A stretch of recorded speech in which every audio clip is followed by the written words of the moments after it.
রাস্তা বেগে বেগে আছে, রাস্তা সোজা নেই। বাবা আবার মদ খেয়ে এসেছে। হ্যাঁ গো, তুমি আবার মদ খেয়েছো? আমি মদ ফদ খাই না, আমি এর জন্য ওই দারু খেয়েছি।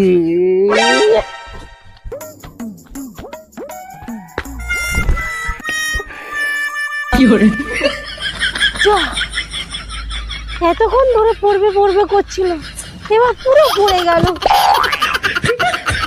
ও প্রিয়া, আমি খাটে শুয়ে পড়েছি, মুসইটা টাঙিয়ে দাও, মশা লাগবে গো।